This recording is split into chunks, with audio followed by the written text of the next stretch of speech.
Okay, have you ever known two women who are, think of themselves as, like from that movie, Thelma and Louise?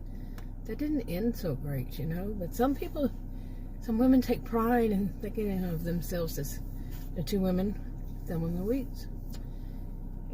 But have you ever known two women who have narcissistic, histrionic, blend of behaviors, not diagnosing, and they actually get along? Some people think that narcissistic and or histrionic people never have true friendships. There's some research on that you can go find, at least for narcissistic. I don't know about histrionic, but it depends on how you define friendship. They may define it in a different way for themselves, and they see it as a true friendship. And for the people who are their audience, they put it out there as a true friendship. So they're not always that smart. So in a way, they believe that is friendship. That believe that, and or they know that other people will see that. So they put it out there like, oh, you're such my wonderful friend, and what would I do without you? Like online, something like that. They play it up, and but do they really? The world may never know. But yeah, but with this type, in my experience, my view, and read the disclaimers in the description box below this video on YouTube. I'm a social and behavioral scientist, and this is my view.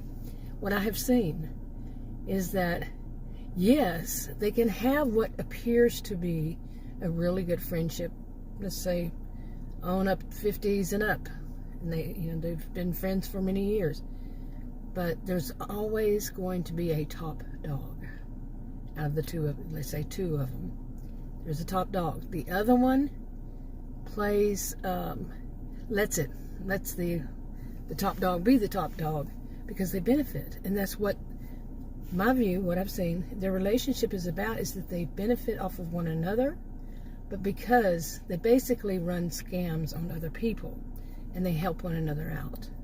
They exploit one another and they exploit other people. But they know that they're doing it with one another, and they know they're doing it with other people, and that it works. It works for them to be friends, to consider as friends, so they can play these scams. Okay, like I said, even on up into their 50s and 60s and so on. Yeah, they've learned how to do that.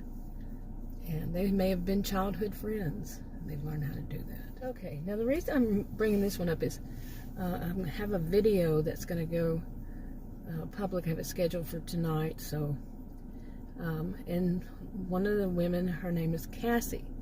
Well, Cassie, I had a video on this channel a while back. It was about, it was called The Psychopaths and a Mystery. I took it off. But in that, one of the things that happened was a man named Connor, I think he's like 32 or so, in that one, and he just went missing. His wife Trish, and he just left his wife Trish and their two young daughters, and just disappeared. Okay, and well, Connor is Cassie's son. That's her pride and joy, is her son. She brags that she raised him right. He has his own business. It's, he does woodwork, carpentry, and makes things, builds things like bookshelves, really beautiful, okay, things like that, desk and so on. And he owns his own. Now, for her, it's not her grandchildren, it's her son. Now he goes missing. Now Trish's mother is named Bonnie. Watch me mix these names up, but Bonnie and Cassie. Okay, Cassie is Connor's mom. Bonnie is Trish's mom. Okay, that's who Connor's married to, Trish, like I said.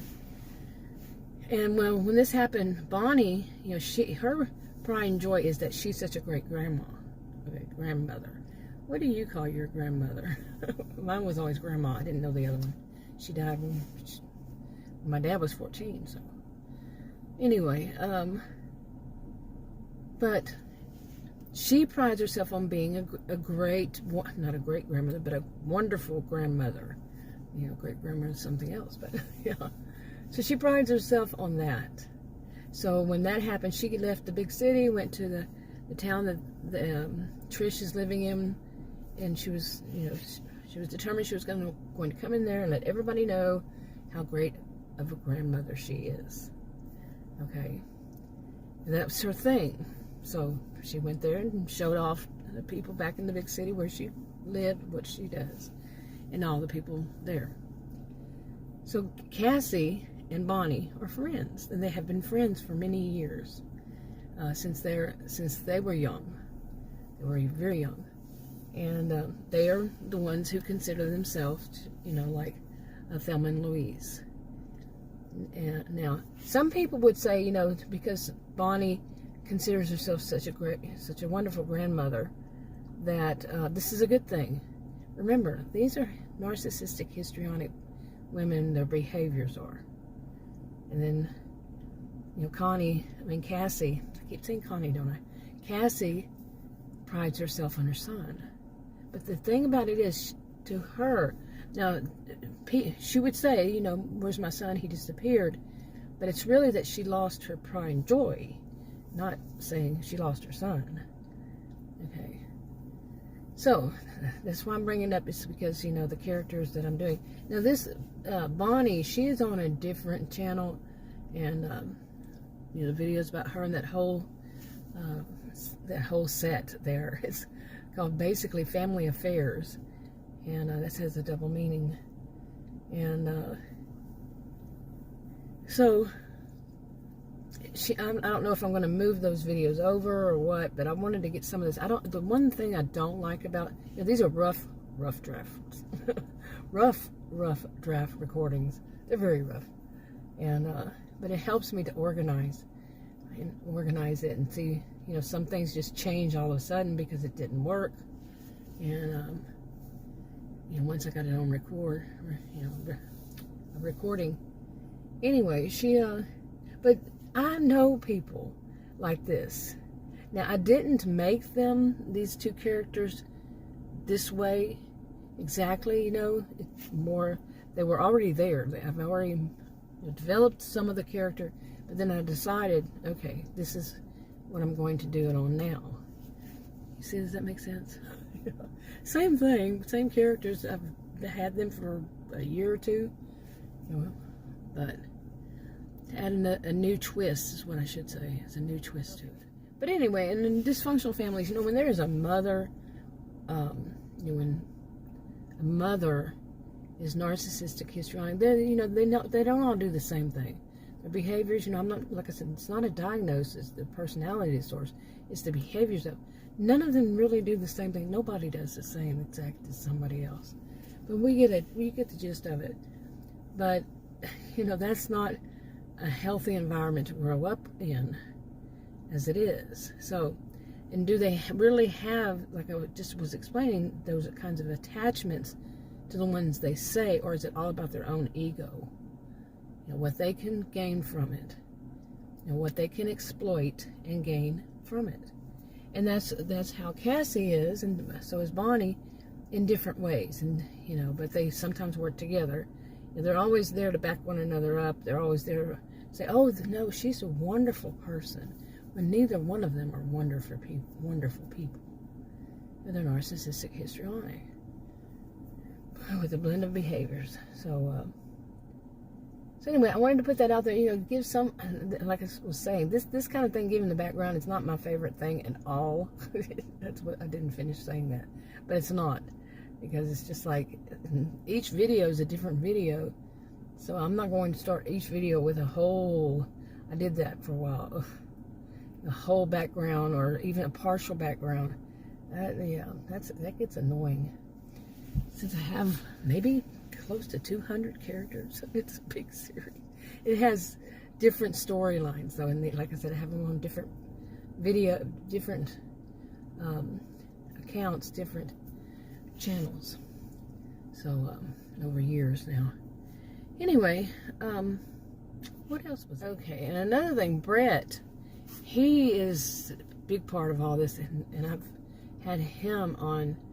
He's on different channels because he's the owner of Outcasts Online, and he plays a big role in a lot of it. And I have a whole video I haven't made yet, the rough draft recording of it.